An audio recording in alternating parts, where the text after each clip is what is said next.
Tuwing hapon sumisipol ang hangin sa palayan sa isang liblib na baryo sa lalawigan ng Palawan. Tila may ibinubulong ito. Sinasabi kong makikinig ka ng maigi, maririnig mo ang hikbi ng isang matandang lalaki. At kapag lumingon ka, makikita mong nakangiti ang ispantapahay. Si Mang Lino Almeida ay kilala sa buong sitio Malagim bilang ang pinakamatandang magsasaka sa lugar. Hindi siya kailanman nagkaanak at nabalo sa edad na 42 nang mamatay ang kanyang asawa sa panganganak, isang sanggol na hindi rin nakaligtas. Simula noon, ang bukid na lamang ang kanyang minahal. Hindi siya namuhay sa yaman, kundi sa pagpapakahirap at pagpapakumbaba. Subalit habang siya tumatanda, napaliligiran siya ng mga bagong henerasyon, mga piniling tumira sa syudad kaysa magsaka. Ang lupa hindi dapat nililimot, wika ni Mang Lino sa isang batang lalaki na minsang sinubukang magnakaw ng saging sa kanyang bakuran dahil kapag nilimot mo ito, ikaw ang kakainin nito.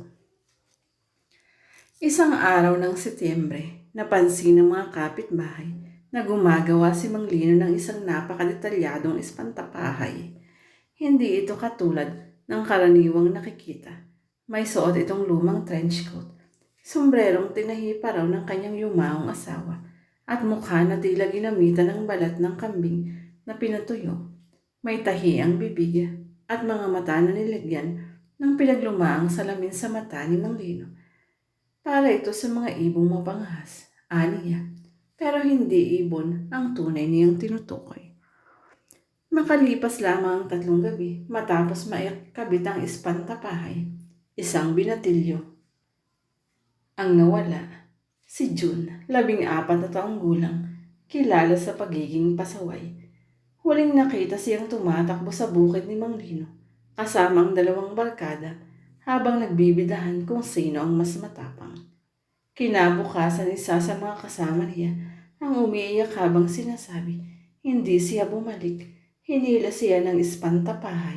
Nakita namin gumalaw ang braso. Hindi kami nagsisinungaling. Hindi ito pinaniwalaan ng mga matatanda. Pero sa mga kabataan, nagsimulang kumalat ang takot. Lumipas ang mga linggo at sinundan pa ito ng 2 kaso ng pagkawala. Saka na lang napansin ng mga tao, tuwing may nawawala, iba't iba ang anyo ng ispantapahay. Minsan nakatingin pa kaliwa, minsan parang nakatiklop ang braso, minsan tila lumalapit sa gilid ng kalsada. Isang gabi, bumuhos ang ulan na may kasamang kulog at kidlat. Sa gitna ng dilim, isang malakas na sigaw ang narinig mula sa bukid. Kinabukasan, wala ng ispantapahay. Ang nahanap ng mga tao sa gitna ng palayan ay isang hukay at sa loob nito, ang bangkay ni Mang Lino. Tuyo na, parang piniga ng panahon. Subalit ang mukha niya ay nakangiti. Ipinaglibing si Mang Lino sa sementeryo ng baryo. Akala ng lahat, tapos na ang kababalaghan. Hanggang sa 1 taon ang lumipas at isang pamilya mula sa Maynila ang bumili ng bukid upang gawing taniman muli. Kasama ang 3 anak, nagpatayo sila ng bahay kubo sa gilid ng palayan. Isang hating gabi, ang bunsong anak na si Ella, 5 taong gulang, ay natagpo ang nakatayo sa gitna ng bukid. Wala ni saplot sa katawan, nanlalamig at may hawak na sombrero ni Mang Lino. Nang tanungin siya kung saan galing, ang sagot niya, si Lolo, gusto niyang maglaro, pero gusto niyang lagi akong kasama sa palayan habang buhay. Muling bumalik si Aling Rosa, ang matandang albularyo na minsang sinubukang kausapin ang espiritu ni Mang Lino noon. Dala niya ang isang kulubot na aklat na naglalaman ng kasaysayan ng lupain iyon, at doon nalaman ang matagal nang itinatagong lihim nito. Ang lupa ni Mang Lino ay dating libingan ng mga biktima ng digmaan. Inilibing doon ang mga sundalong Hapon, ang ilang daang bangkay, mga batang pinahirapan, mga ina na ginahasa, at mga lalaking pinugutan. Pinili ni Mang Lino na huwag itong ipaalam upang hindi maagaw sa kanya ang lupa. Dahil dito, ginantihan siya ng mga kaluluwa. Pinaglihi siya ng palayan sa puot ng mga nilimot na biktima.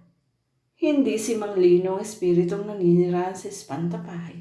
Siya ay ginawang sisidlan lamang.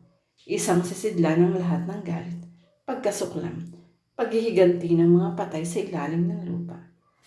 Sa tuwing itatayo muli ang palayan, ang mga espiritu ay bumabalik at ang espantapahay ay muling nabubuhay. At sa huling tala ng kwento, sinasabi may isang grupo ng vlogger ang pumasok sa bukid para sa ghost hunting. Wala sa kanilang nakalabas. Ngunit kinabukasan, may bagong tayong espantapahay. Ngayon ay may suot ng camera strap sa leg. Kapag napadpad ka sa sitio malagim at nadaanan mong palayan, huwag kang lalapit. Huwag mong subukang makipagsabi sa espantapahay. Dahil kung gagawin mo, makikita mong nakangiti ito at nakatingin sa iyo.